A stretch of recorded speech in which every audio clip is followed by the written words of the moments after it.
Yes, Kevin's here. All right, Kev Kevin. B, what's happening, man? What's going on, Kev?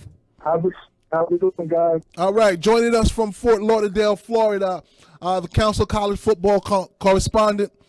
You can follow him on Twitter at NCAA Thomas. We haven't spoken for a few weeks, so we've kind of missed a lot in the college football with the ending of the college football season. But Kevin's going to be with us tonight. We're going to talk about a couple of some movement around college football, and we're going to transition into college basketball, where we're going to do a college roundtable at the end of the segment. All right, Kev, you ready to go? Ready to go, guys. Kev, I got you on a strict time limit tonight. All right, so we're going to try to really run through these first few topics with just a couple of minutes each. Is that cool? That's cool. All right, cool. First up, let's recap the national championship game very quickly. Clemson with the win. I'm not going to call it an upset. Both of these teams, in my opinion, were on a collision course for each other, and both of these teams deserve to be there, and pretty much anything could have happened once they got there. We potentially have a new star in college football now, the Clemson quarterback. What's his name? Lawrence. What's his name? First name? Well, the Clemson quarterback really stood out, and Trevor Lawrence. Trevor Lawrence. Right. That was his Trevor name. Lawrence, and really is projected to be a big star in college football. Kevin, what's your feeling about the national championship game? I know you're an Alabama alumni, so there was a little bit of pain, but you'll be all right. Yes, that was pretty hard to watch.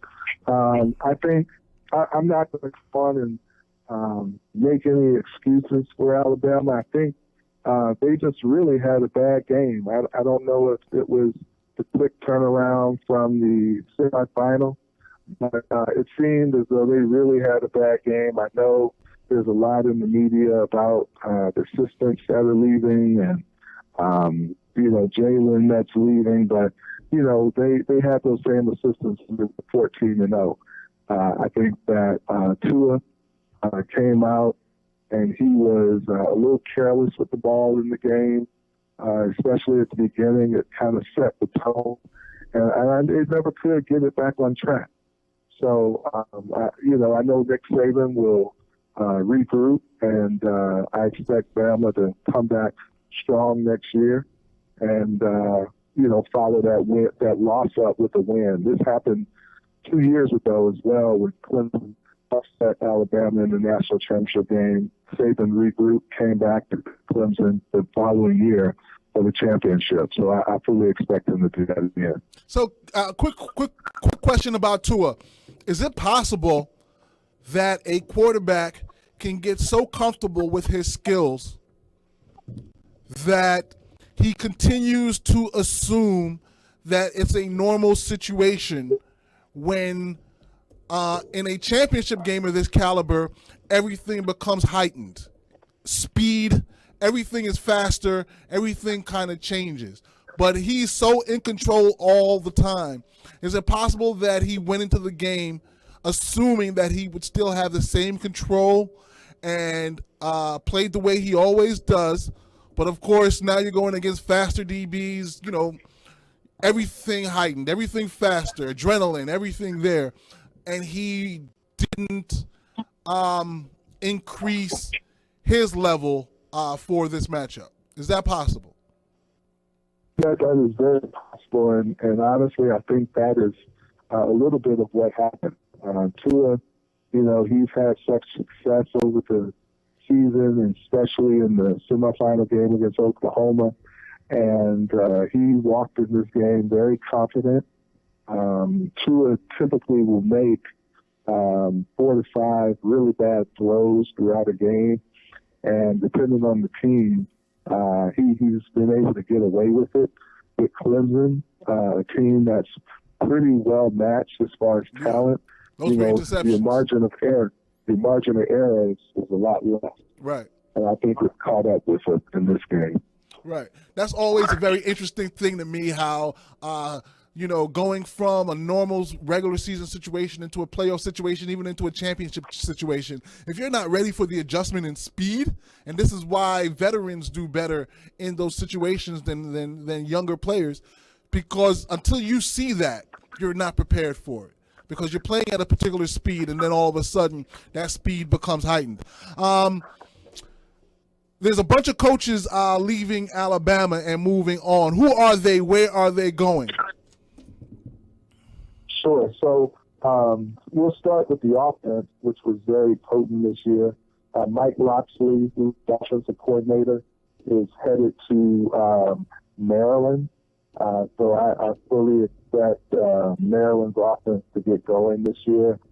Josh Gaddis, which was a big surprise, was pulled out from under Saban by one of the SEC's most hated coaches, and that's Jim Harbaugh at Michigan.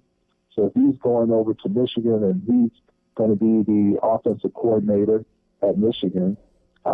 Is that that's a step up, right? That is a step up, yes. He was the assistant offensive coordinator at Alabama, right? But now he's the head guy, offensive coordinator at Michigan. Dan Enos, who is the quarterbacks coach at Alabama, who worked a lot with Jalen Hurts and Tua. He's now going to be the offensive coordinator at the University of Miami. Okay. So, he's the dude that Saban was looking for, and he wasn't even at the meeting. He didn't even tell him. He didn't even say nothing. He went to the meeting like, yo, where's this dude at? Like, call him. Like, nah, he's in Miami. Yeah. He didn't even tell him. And then Josh Lupa, who was initially started off calling plays on the defense, is now going to be going to the NFL to work in the NFL as an assistant. So he's lost four key coaches this year. This has been the trend for the last 4 or 5 years with his assistant coaches getting head coaching jobs or offensive coordinator jobs or defense coordinator jobs at other universities. And he's been able to restack with that. At some point, you have to say to yourself, at what point, is that trajectory going up? Is he getting better coaches than he's had, more experienced coaches than he's had? Or are coaches and the level of coaches going down?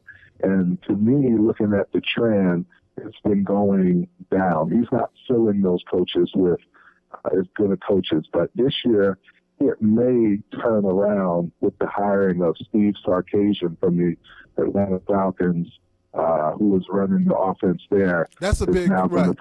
And he has a lot of college experience also, Sarkisian, from out on the West Coast. So but he won't be there. He's only going to be there 1 year, Kev. That's 1 year, and he's got a head coaching job in college football next year. So that will probably happen. Yeah, you're right. That will probably happen. All right. Next thing, let's take a couple of minutes to talk about the top transfers. We're going to talk grad transfers in college football this year. Obviously, Jalen Hurts is the biggest name. We'll talk about Jalen Hurts, how you expect him to fit in at Oklahoma, and just take a minute with that, and then let us know the next 3 or 4 top transfers that you're looking at. Sure. So Jalen Hurts, I think that, in my opinion, that he made a mistake going to Oklahoma. I think that Oklahoma's offense is built around pure passers who have some mobility. If you look at Kyler Murray, he's a pure passer. You look at Baker Mayfield, he's a pure passer. Hurts is not a pure passer.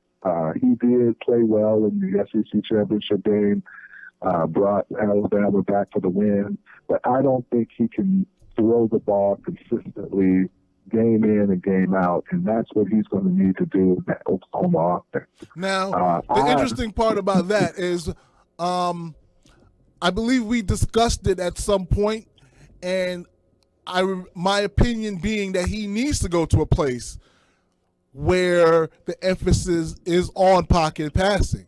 Because if he can add that component to his game, now he becomes a viable NFL prospect. That's true, but Joey, what if he can't make the throws? That's why he was pulled at Alabama, because he struggled so much to where Bama became one-dimensional and couldn't make the throws. What if he can't make the throws? And this is why I say I think he went to the wrong place, because at least at Maryland, which he was looking at, he had his former offensive coordinator, Loxley, who could tailor the game plan around his skill set. The same with Enos at Miami, where he was looking as well. In Oklahoma, there's no familiarity with Jalen Hurts. He's going to have to fit into their scheme. And if he's not able to deliver the passes and perform, I don't think that there'll be much loyalty there, because there's no relationship. And I could see him possibly even in the same situation he was at Alabama. Okay. I can't wait to see how that all works out. I'm extremely excited to see him fit into that offense. So we'll see. Who else do you have as top grad transfers? So another big transfer is Justin Fields, who was playing behind Jake Fromm at Georgia. A very talented passer and runner. He's going to be going to Ohio State University, which would be great. With them losing Dwayne Haskins, this puts someone who is ready to play now at the helm for Ohio State, so I expect them to be good. I also will look at Kelly Bryant, who backed up Trevor Lawrence actually started the season, the first couple of games. Trevor Lawrence took his role. Kelly Bryant, let's not forget, led Clemson to the national championship the season before. They came up a little short against Bama because of the fact that he was sort of one-dimensional. But I think him going to Missouri will give them another signal caller with them losing their starting quarterback. And then the other transfer that I think will be great and most necessary is Tate Martell, that's coming from Ohio State, and he's going down to Miami. Miami had a really good defense this year, played well on defense, couldn't move the ball on offense, went back and forth with the first and second string quarterback, just wasn't able to produce in the air. I think Tate Martell will bring that experience. And then, Joey, one of your favorite teams, UCF, they're going to be giving Brandon Wimbush, the backup who started at Notre Dame the season before he was replaced. He's transferring to UCF, which will bring a lot of experience, a good passer, and some legs to be able to scramble and get out of the pocket. Nice. That's a big get for UCF. Yes, it is. Most definitely. Okay.